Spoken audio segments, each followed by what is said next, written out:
In this video, we'll be doing a demonstration on tube feeding puppies. We need to have red rubber catheters that are fairly firm. We don't like 5 French or 3 French catheters because they kink too easily. We need some kind of a marking method. In this case, we're going to use a felt marker, or we can use tape. We also need syringes. For very, very small puppies, we might use less than a 6 cc syringe, but on any other puppy, usually a 12, a 20, or a 35 cc syringe. In this case, we have an 8 French and a 10 French catheter out. They're red rubber catheters. They clean very easily.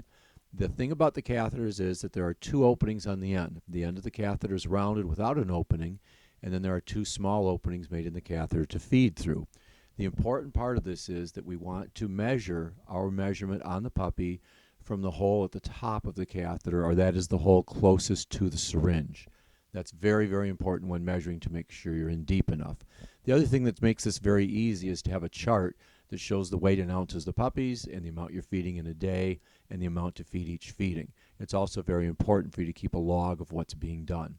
All of these formulas are on the side of the dog food formula that you buy at the pet shop or that you get through on the mail or from your veterinarian. The other thing that's very important is to have an accurate scale. Food scales that from the grocery store can be used. The weight will bounce around, but you take the average weight and you should be fine.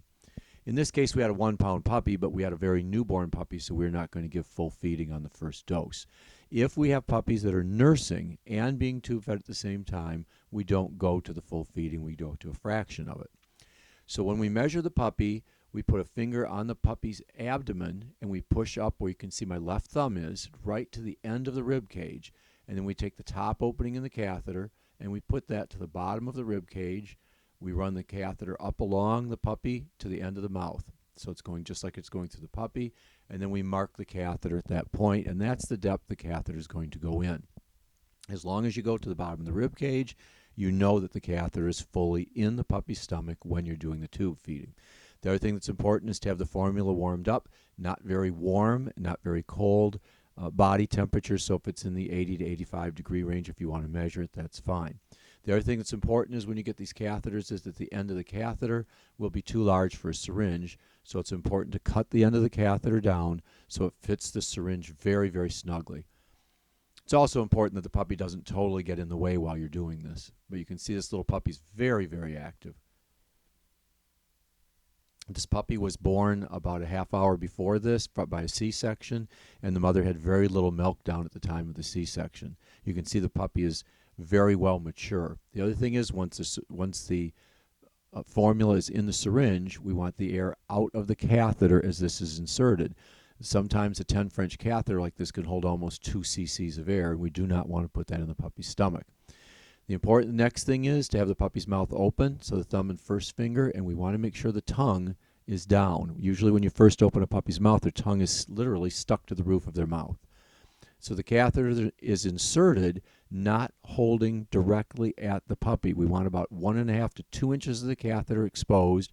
So if you're putting the catheter in and it kinks and it stops, take the catheter back out and start over. The other thing that you'll notice also is that the puppy's mouth will be moving the entire time and the puppy breathing normally. As you start to give the milk to the puppy, if you see milk come out the nose or mouth, immediately stop, remove everything, start all over again, remeasure, dry the puppy's nose up. So when the puppy's done feeding, the catheter is removed quickly. Again, you can see the distance that she's holding to feed this, and you allow the strength of the catheter to go in while the puppy's swallowing. And in this one, you'll hear the puppy crying while the puppy's being nursed in a couple of seconds here. So the catheter goes all the way into the mark. If you have puppies of different lengths, you'll know that in the tiny puppies, you don't put it all the way in. And in the large puppies, you might have to put your mark a little bit inside the puppy's mouth. The formula is then given gradually, and then the tube is retracted and the feeding is done. Cleaning the puppies, make them urinate and have a bowel movement is very important if the dam is not doing that. Very easy to do and very, very safe as long as it's done properly.